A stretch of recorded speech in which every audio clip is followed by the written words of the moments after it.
પ્રદેશ પ્રમુખ જગદીશભાઈ વિશ્વકર્માએ ગેનીબેન ઠાકોરને લઈને જે ટિપ્પણી કરી હતી કે તમારા ગઢમાં તમારા સાડીના પલ્લુમાંથી તમારી સીટો અમે ખેંચી ગયા, એ વાત મુદ્દે હવે ચિરાગ ઝાલાએ પણ પોતાની પ્રતિક્રિયા આપી છે. નમસ્કાર, તમે જોઈ રહ્યા છો ગુજરાત પ્લસ ન્યૂઝ અને હું છું મમલ.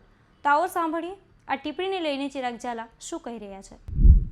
जो समाज शासक नहीं होता उसकी बहन बेटियां सुरक्षित नहीं होती.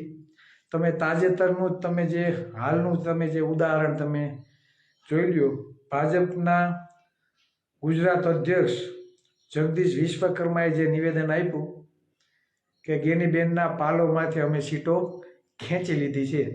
એટલે જ્યારે સમાજની દીકરીઓ ઉચ્ચ સ્થાને પહોંચે છે ને ખાસ કરીને સાંસદ તરીકે ચૂંટાઈને આવે છે, ધારાસભ્ય તરીકે પણ ઘણી વખત કેટલી વખત ચૂંટાઈને આવ્યા છે, તે મહિલા તે કોળી સમાજ ઠાકોર સમાજની દીકરી વિશે પણ જો આવા શબ્દો બોલાતા હોય તો વિચાર કરજો કે સામાન્ય શેવાળામાં રહેતા પછાત સમુદાયની બહેન દીકરીઓની હાલત શું હશે.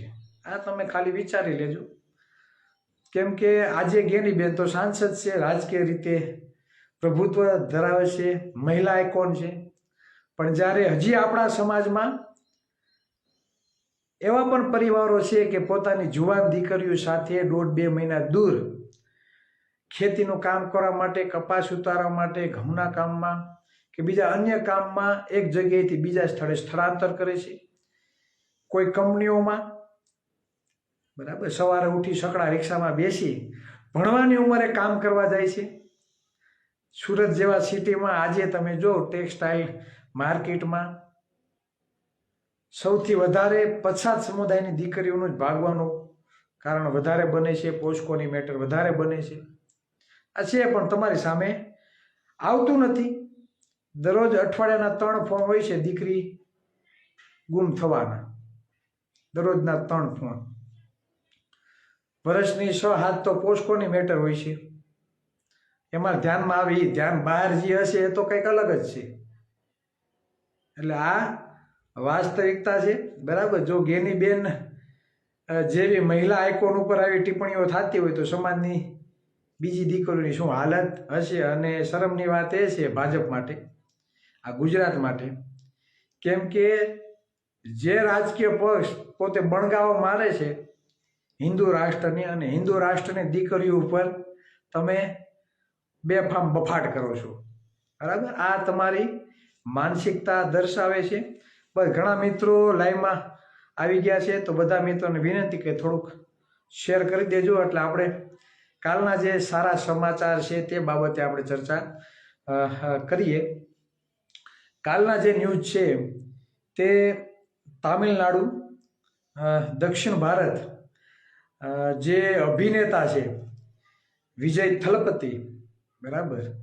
તો અભિનેતામાંથી આજે તે એક નેતા તરીકે જેની છાપ ઉભરી આવી છે, અને 2024માં પાર્ટી બનાવી અને ત્યારબાદ માત્ર 1.5-2 વર્ષમાં જ તમે રિઝલ્ટ જો સૌથી વધારે સીટો લઈ આવી, 100 ઉપર સીટો લઈ આવી અને ઇતિહાસ રચ્યો છે. ને કદાચ અન્ય કોઈ પક્ષ સાથે ગઠબંધન કરી અને સીએમ તરીકેનો ચહેરો પણ સામે આવશે. એટલે ખાસ આ ન્યૂઝ પણ મીડિયાવાળાએ વિજય થલપતિનું કીધું છે કે એટલી સીટો લઈ આવ્યા, પણ કોઈક પણ મીડિયાવાળાએ તે સીટ કઈ વિચારધારા સાથે આવેલી છે, કયા મહાપુરુષો, બરાબર, એના આઈડલ માન, બરાબર, તેને ફોન આવી ગયો છે.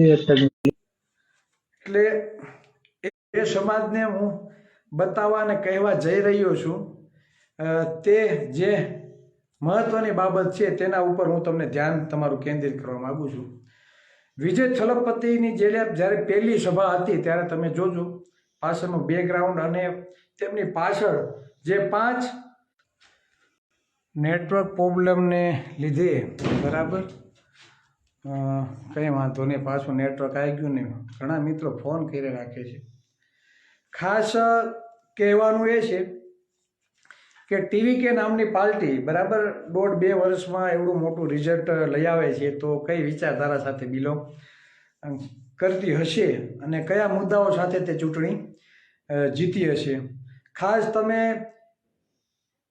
વિજય થલપતિની તમે રેલી જોવો કે કાર્યક્રમો જોવો તો તમને પહેલા ફોટો જોવા મળશે ડૉક્ટર ભીમરાવ આંબેડકરનો, જેને સુંદર મજાના બંધારણની રચના કરેલી છે.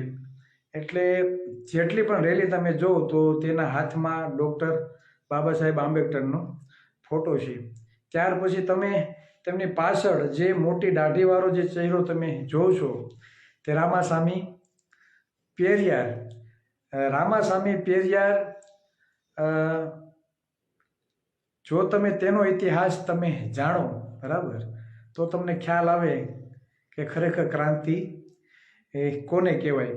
એટલે જે પણ આઇકોન તેની પાછળ જોવા મળે છે તેની વિચારધારા સાથે તેણે આ લડત લડી હશે બરાબર. હજી ચોક્કસપણે જીત્યા પછી કેવા નિર્ણયો લે છે, કેવા કામ કરે છે તે જોવું રહ્યું. અત્યારે આપણે વિચારી ના શકીએ, પણ તેને ચૂંટી ઢંઢેરામાં જે બાબતો સામે આપેલી તે બાબતે પણ આપણે ચર્ચા કરીએ. ખરેખર સત્તાની તાકાત શું હોય અને કોઈ બી ચૂંટણી જીતવી હોય તો એના માટે ચૂંટી ઢંઢેરો કોઈ બી પક્ષ બહાર પાડતો હોય છે.